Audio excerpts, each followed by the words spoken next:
My guess is that each one of us have a few moments that we had in our past that kind of define how we think about things today. I remember as a kid, Memorial Day weekend was always the first weekend of the Little League season. And we would have a parade where all the kids in Little League would march through town. And I remember one parade where the parade ended up at the local cemetery. And I asked my dad, I said, how come our parade is ending here? And my dad didn't say much. But he said, Don, look at those names on the tombstones. He said, this is Memorial Day. And those people whose names are on those tombstones died in service to our country so that you're free to play that Little League game this afternoon. So let's kind of rediscover what this day is all about. I've never forgotten that. I also remember an evening in my fraternity house in the basement, and it was back in the heat of the Vietnam War, and that's when they had numbers for the lottery, and all the fraternity brothers would gather and hope that their number was high. And one of my brothers looked at me and said, well, Don, you don't have to worry about this. Because at that time, there was a deferment called 4D. And that meant that if you were registered with your church to become a minister, you got an automatic deferment.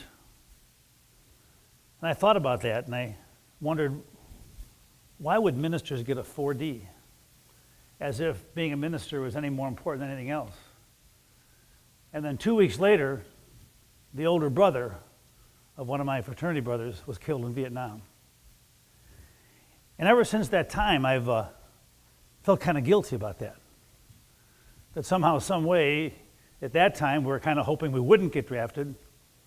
And then just because I was a religion major, I somehow got a deferment. And I've never forgotten that.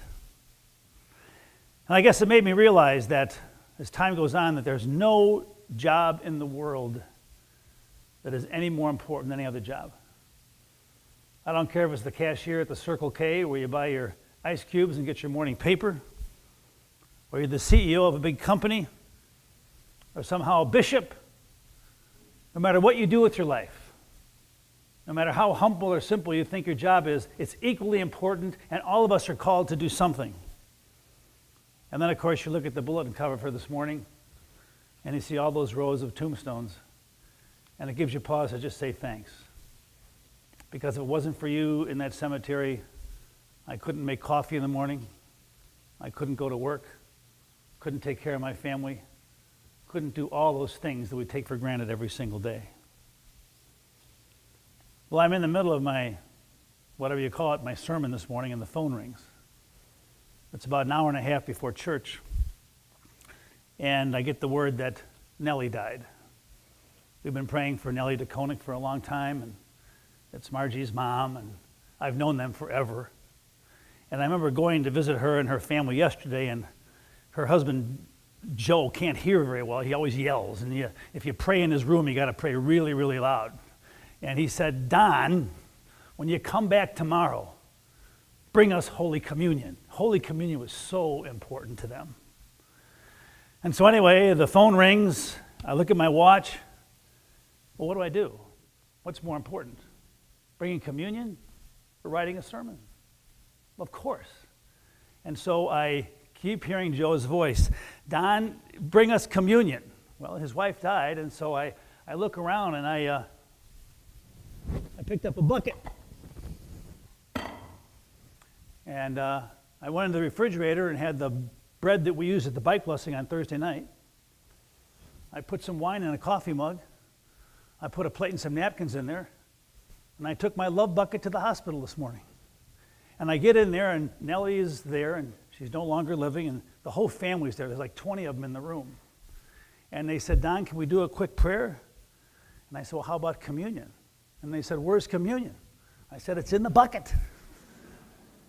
And there in a hospital room with a family about as diverse as our country is, we shared the Lord's Supper.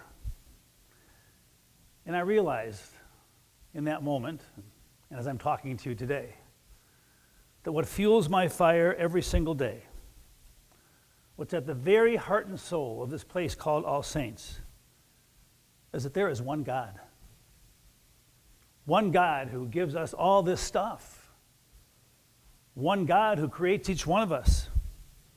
And each one of us, when we're born with a hunk of God inside of us. And our job somehow, some way, in our humility and fragility, and despite all the good things and the bad things we do and everything in between, somehow, some way, we're to use the gifts that we have to make the world a little better place. And when I shared the bread and wine to all those people in that room, I realized communion is not about being Lutheran, Catholic, Methodist, Jewish, or anything else. Communion is about life.